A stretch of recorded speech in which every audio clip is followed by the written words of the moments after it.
वसुंधरा हां एवढी हां रिरोलिंग मूड ॲक्शन. चला देवी आईच्या कृपेनं या संकटातून पण निघावं. अक्षय पण यापुढं आपल्याला असं नको, थोडी काळजी घ्यायला पाहिजे आपल्याला. आई अक्षरा स्वतःहून काळजी घेईल ना असं मला अजिबात वाटत नाही बघ. म्हणून मी ना त्यावर एक उपाय काढलाय. इथून पुढे 2 महिने मामा समजा व्यवसाय सांभाळेल आणि अगदीच काही गरज पडली ना तर मी त्याला घरात मदत करेन. पण मी आता अक्षराला 1 सेकंद बी एकटं सोडणार नाही. आता तिच्या देखभालची जबाबदारी माझी आहे. हो असं काय करताय तुम्ही? तुमची सगळी कामं चालू ठेवा.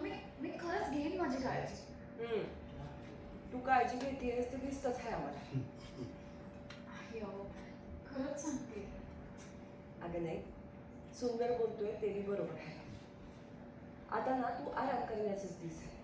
करू दे की आम्हाला बी तुझे लाड. आता तू राणीसारखं घरात राहायचं, तू हुकूम सोडायचा आणि सुंदर ना ऐकायचा. बरं आहे.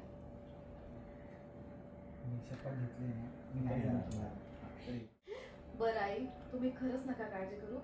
मी काळजी घेईन. मी घेईल काळजी.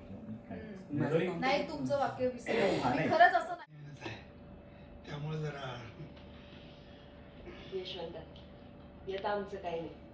हे समजा तुझ्या चांगल्या वागणुकीचं फळ आहे. वाईट आहे. मला एक चांगला धडा शिकायला मिळाला बघ. उशिरा का असणार पण आता ह्योच धडा मी गिरवत राहणार आहे. खरं तर तुमच्यामुळं मला एक चांगलं आयुष्य जगायला मिळालंय आणि हे आयुष्य मी असंच तुमच्या सावलीत घालवणार आहे. छान. बरं चला झोपा आता. उद्या लई कामं आहेत. सकाळपासूनच तयारीला लागायला लागेल. होय होय होय उगा उशीर व्हायला नको. उद्या सकाळी समधी तयारी करायची आहे. डोळ्यात जेवण तो आता तू म्हणणार होता म्हणून रिरोलिंग मूड होय होय